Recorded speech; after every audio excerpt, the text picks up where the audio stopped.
I was just about ready to wrap up my video or my live with Tony for the evening.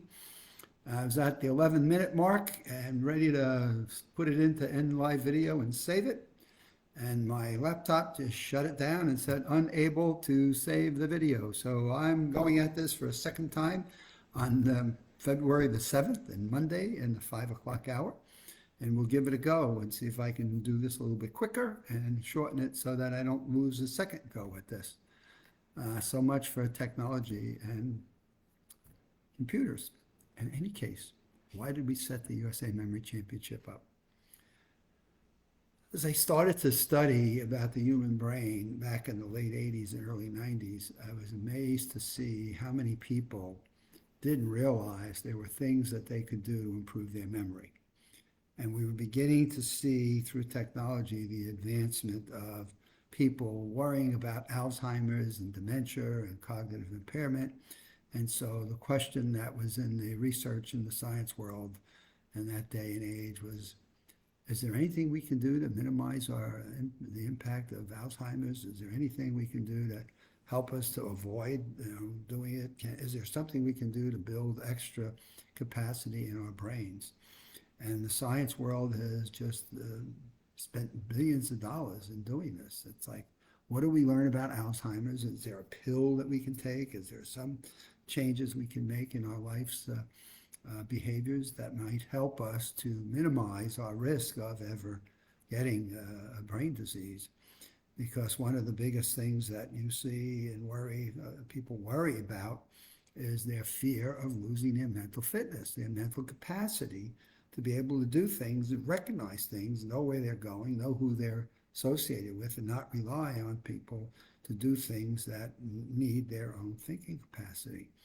So this is the outgrowth of the Memory Championship. So as I started to research and learn about the skills of how one could improve memory, I thought the best thing would be to create a memory competition, let people come from different walks of life to compete to see who has the best memory in the United States. And so over 22 years, we've had people come from all over, from ages 12 to 70, to compete for who's got the best memory in the United States. And as I always say to the people who compete, it really doesn't matter where you place in terms of who wins to be the champion. It really matters that you played the game. You actually participated. And to that degree, what I say to people, by being competitive and learning how to improve your own memory, you've already won in the game of life. And that's a heck of a lot bigger than winning a USA Memory Championship, because you leave that championship and that day and you go on to live your life with these skills and the belief in yourself and the self-esteem, the ability you've learned in terms of focus, and you walk out the door at the end of the day after competing with those inside your life's experiences and your memories. So to me, just by thinking about competing and then participating in the actual USA Memory Championship, you've already made a major leap forward in your own life. And I can think of high school students and middle school students that have competed in this, and they've learned the skills, they've learned the practice, and it didn't matter how high they advanced in terms of our rankings. It mattered that they participated, and that's really what the event is all about. Getting people to know what the skills are that they can learn and practice, that they can prove to themselves that they actually can improve their memories at any age. And as I've said, from 12 to 70, all have been able to demonstrate to themselves that they can improve and that there are skills that they can learn, right? They're learnable skills that as you focus and you practice, you can remember names of people a whole lot better. You can remember digits of numbers and addresses and phone numbers and data elements that you have to recall that have numerical values. You can remember, things that you read and that you studied, and you can remember them not only to pass a test, but you can learn them post-test to be able to use and apply these lessons to your own creativity and your own life experiences. at some point when they may be helpful and beneficial to you. You can learn how to go through reading a research paper or reading materials that you need for your job or your school, and how to retain the key points of comprehension and how to utilize those. You can learn how to improve your own creativity, which is like, my goodness, we all have an infinite capacity to create. It's unlimited, but do we believe it? Do we know how to access that power? Do we know how to create the things that can make a huge difference in our lives? Can we understand more and more about how our brains function and what those functions allow us to do that can alter the outcomes that we have in given situations?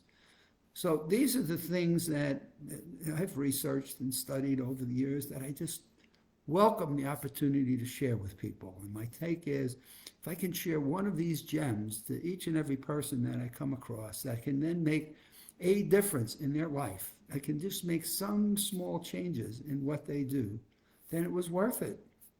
And that what they gain from that and being able to apply it to their own lives makes a world of difference, first to me, because that's what I have my passion and my energy and enthusiasm focused on, is making a difference in people's lives.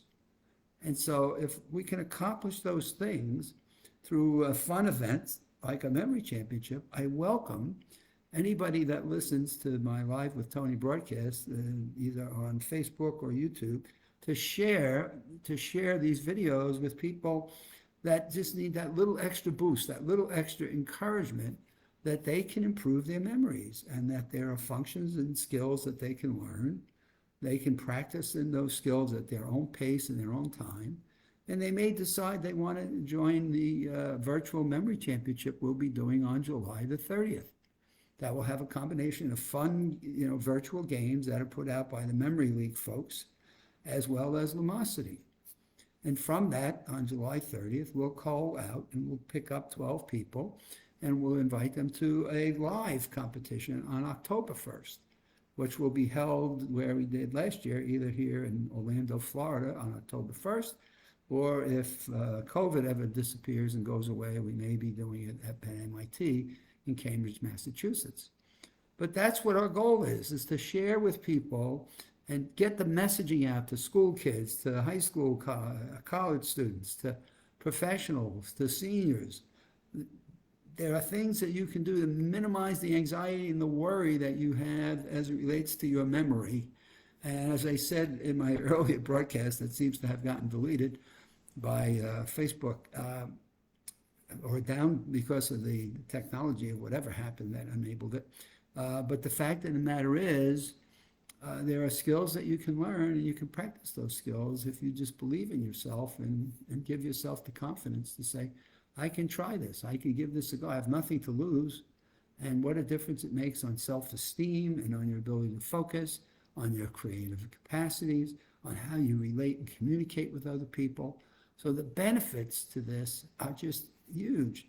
And the only way I tell people that they can experience these benefits is actually by giving it a go. You have nothing to lose. This is so riskless in terms of being a part of our memory championship that I don't know why we don't have, until I'm not sure, thousands of people competing every year. We get hundreds, but not thousands. But it's such a benefit to people and what their life changes are as a result of it, that it just puzzles me sometimes. Like, shouldn't everybody want to figure out how to improve their memories and their creativity and their ability to communicate and their own self-esteem?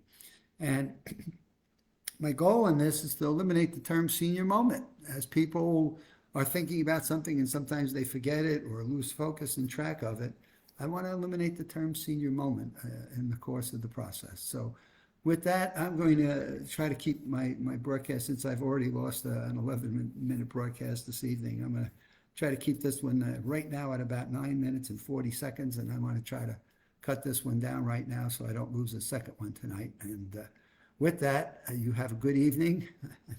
Technology is wonderful, but it sometimes drives me crazy. And we'll see you back here on Wednesday.